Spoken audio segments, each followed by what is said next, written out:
Halo guys, jangan lupa like, tekan lonceng, dan subscribe channel Beri Beres. Terima kasih atas sokongan semua.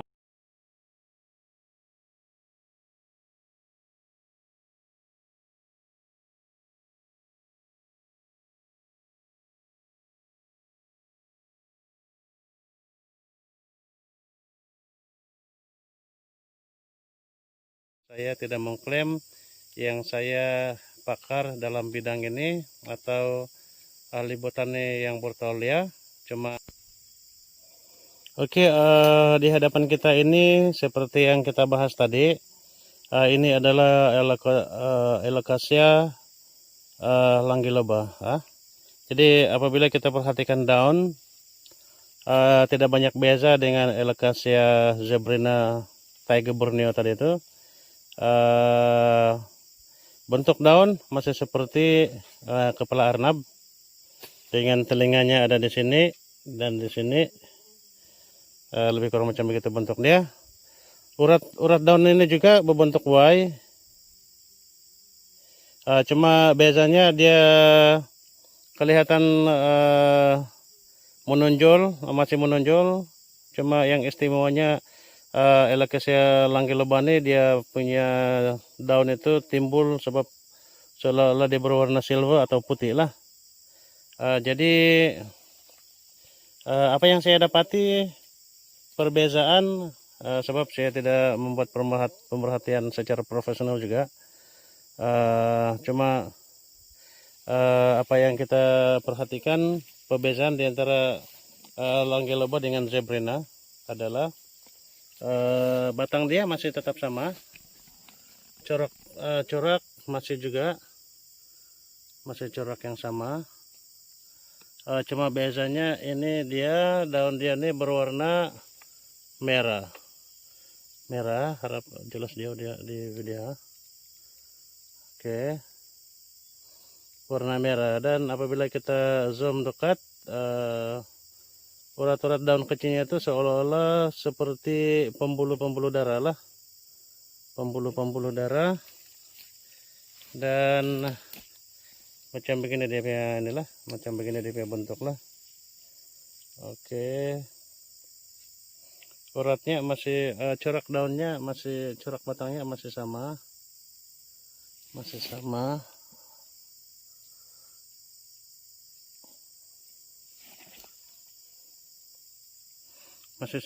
seperti tadi.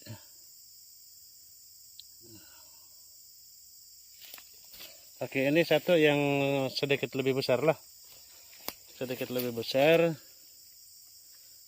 Ini adalah corak dia lah.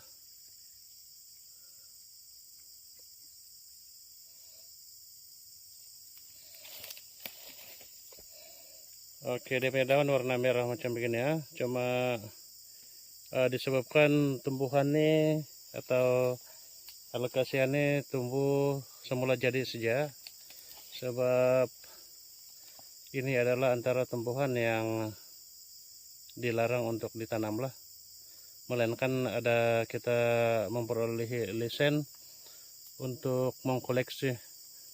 Jadi kita tengok daripada balik daun ini ya, bentuk Y-nya sangat ketara lah kan, bentuk Y sangat ketara. Jadi tujuan saya buat konten dan research berkenaan dengan Alocasia ini adalah sebab saya tertarik dengan keistimewaan pada batang corak, maksud saya pada corak batang tumbuhan inilah. Dan melihat corak seumpama ini, saya serta-merta tertarik dan ingin mengetahui lebih lanjut dan berbagi informasi kepada teman-teman, tuan-tuan dan puan-puan yang berminat dalam hal yang sama lah. Jadi seperti yang kita lihat, ini tumbuh di habitat dia.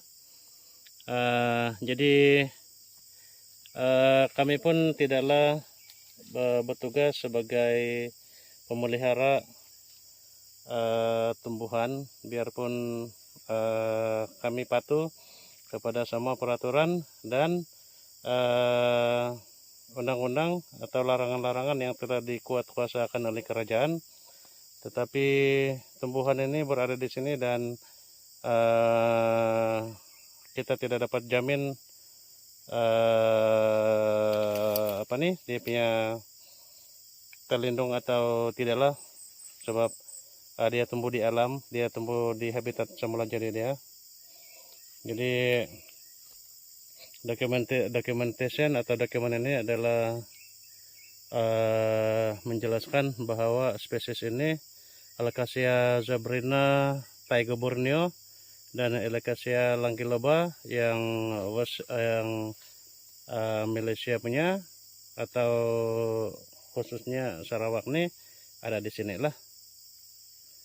Jadi semoga informasi yang saya berikan tadi itu bermanfaat. Walau macam manapun saya sentiasa terbuka kepada teguran, pembetulan atau tunjuk ajar sekiranya maklumat yang saya berikan tadi masih kekurangan, sebab seperti yang saya sebut, saya telah jelaskan tadi bahwa saya tidak mengklaim yang saya pakar dalam bidang ini atau ahli botani yang bertauliah. Cuma setelah melakukan beberapa research, jadi apa yang di hadapan kita dan apa yang saya telah jelaskan kepada rekan-rekan dan tuan-tuan dan puan-puan semua, itu adalah finding yang saya jumpa.